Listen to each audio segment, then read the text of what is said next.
Filipino Forces.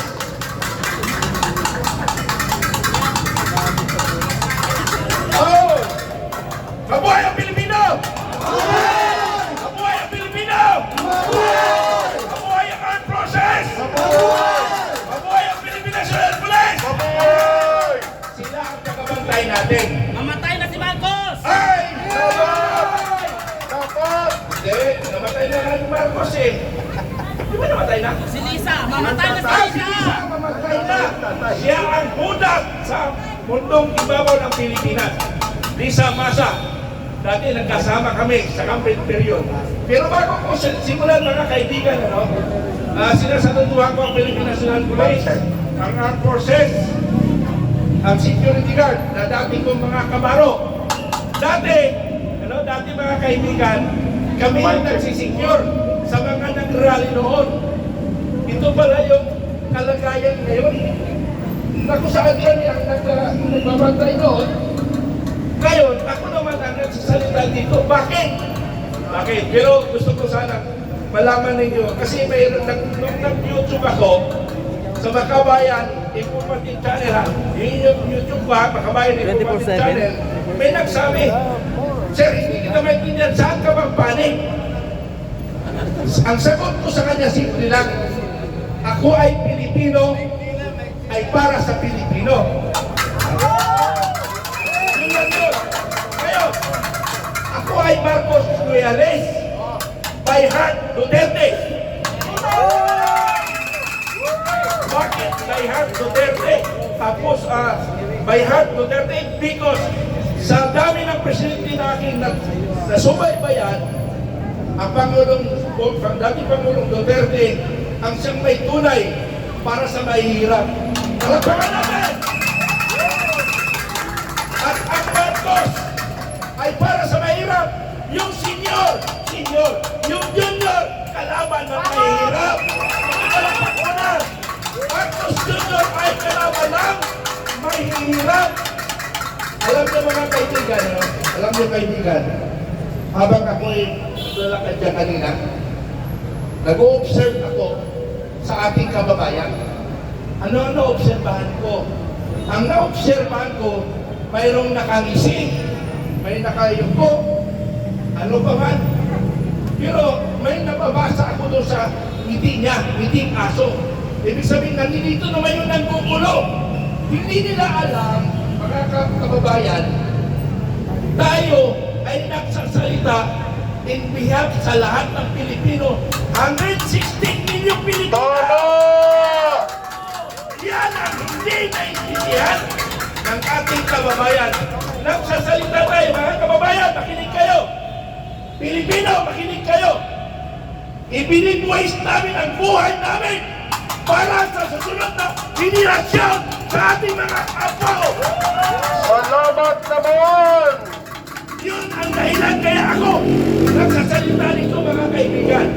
Hindi para sa akin, kasi baka bukas mamatay na ako. Di ba? Hindi ba? Mauna ang mga magnanakaw at mga nandarambong. Mauna na ako nagnanakaw. Pero sabi ng Panginoon, Commander Bukay, Pitran, huwag kang munang pumanaw. Marami ka pang gagampanan sa mundong ibabaw na ito. At ginagawa ko po yun. Ginagawa ko ngayon. Yung aking asawa o aking pamilya, dati kumukontra sila sa akin. Pero dahil kahit anong pigil nila sa akin, yung puso ko, pusong Pilipino, hindi ko kaya na ang kababayan nating Pilipino ay naghihirap at nilalapastangan ng ating kababayan. Tama! Iyon ang hindi ko kaya. Kaya hinayaan na lang ako ng pamilya ko. Sabi ko, kung pipigil lang niya ako sa bahay, mas mamamatay ako. Bakit? Kasi nakikita ko ang mga kababayan natin naghihirap. Tingnan niyo mga kababayan, bilyonong pesos saan napunta? Sa kaban at sa bulsa ng ating magnanakaw Pilipino, Romualdez First Lady. Yes! Kayo ang gago sa Pilipinas. Karanda na kayo. Hinahamon kita, Speaker Romualdez. Congress. Sa labas lang ha. Bakit? Pag pumasok ako, nakakontin ako. Kukulong ako. Pero libre naman yata pagkain eh. Libre. Libre, may aircon pa. May aircon pa ako. Okay. Ipatawag niyo ako sa Congress. Ipatawag niyo ako sa Congress. Para magpa-contempt ako. Kasi libre pagkain naman. Sasamahan kita! Okay. Sama ako ni Atty. Sama tayo, Atty. At saka, kung nasa kulungan ako, mas libre na ang buhay ko. Secure na ako. Diba? Kasi may kwarta na ako eh. Okay. Balik tayo sa totoong kwento. Punta na tayo sa totoong kwento, mga kaibigan. Nag-retired ako 2014. Nagsimula ako ng service sa bayan 14 years old. Nakipagbakan ako sa Mindanao. Nabuhay ako. 13 anyos ako nag-training ng military. Basic training. 14 years old, napalabang kami ng 3 araw, 3 gabi, 72 hours, 17 lang kami, 2 system, ako na isang system doon, at 15 special forces, 17 lang kami, ang kalaban namin ay 400 or less na rebelde. Walang namatay sa amin, may natamaan lang. Si PFC Remigio Antonio at ang mga rebelde, 75 ang namatay sa kanila. At 150 ang mga tamaan sa kanila. Ngayon, bakit ko pinikwento yun? Kasi nagugulat ako ngayon, sa edad ko ngayon, sa panahon ko ngayon, nagugulat ako. Bakit hanggang ngayon, nakikialam pa ako sa nangyayari sa bansa na dapat mag-enjoy ako sa aking retirement for 40 years na nagservisyo ako sa bayan, pero narito pa rin ako naglilingkod sa taong bayan. Kasi nga, hindi ko kaya na ang kababayan natin niluloko, nilalapas tangan. Yun ang hindi ko kaya ako nagpatuloy. So yun mga kaibigan, 2014 nag-retired ako, nagpahinga ako ng 6 months yata. After 6 months, nag-ROTC, trainers ako at saka reservice, trainers. Sabi ko, sa Rizal lang naman ito. Ibig sabihin, yung aking kalaban, matatali lang sa Rizal. Nag-isip ako ngayon, before the election, yung kay Pangulong Marcos, 2022, nag-organize ako ng Vanguard of Democracy na which is anti-corruption and anti-communism. Anti-corruption and anti-communism, mga kaibigan. So, tinulungan ko ang pagkapanalo ni Bongbong Marcos Bangag Jr. More or less 6 million ang naitulong ko according to the report of my mga commanders on the ground. April 9, 2024, nag-declare ako in myself to withdraw my support to Bongbong Marcos.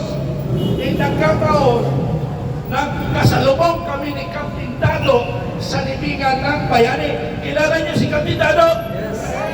Nagsusubaybay lang sa atin, kinakailangan, dilitaw siya para sa ating bayan. Okay?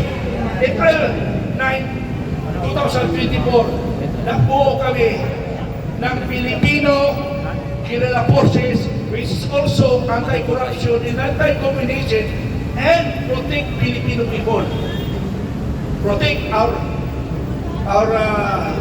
budget. Ito, lumilitaw na kami ngayon. So, paisip ko na lang na kwento, ano ba talaga ang problema natin? Ang problema natin, yung nakawan sa gobyerno. Sino may gawa sa nakawan na may utang? Una, ang First Lady. Pangalawa, okay, tama na, sabi ni Atty. Itipisa mo ako ha? Itipisa mo, Atty. First Lady, ang una may utang. Okay, First Lady daw. Sumunod, si Romualdez. Ang sumunod, Tuwagkog. Ang sumunod, bahala na kayo. Okay, bahala na kayo ha. So yan ang problema natin. Paano natin solusyonan? solusyonan yan natin ng taong bayan. Kung hindi natin magagawa, dinadandahan natin mabuo ang men in uniform personnel na nagkakaisang return na men in uniform personnel. Ibig sabihin, armed forces, police, coast guard, the management,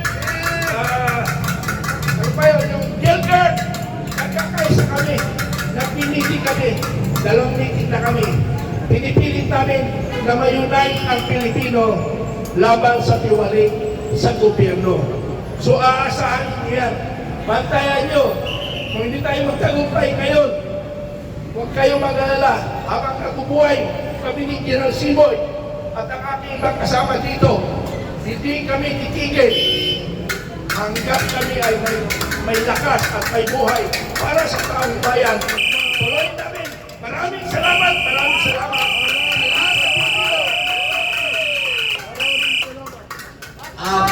Announcement lang. Bukas, bawat isa sa atin na nandito, pwede ba magpitpit ng 2 tao? Pwede ba yun? Sikapin natin na bukas, times 2 na tayo. Magpitpitan lang. Every 5:30, using Ben Ranke. Okay? Maraming salamat kay Colonel Mitran. Be, buhayin natin ang ating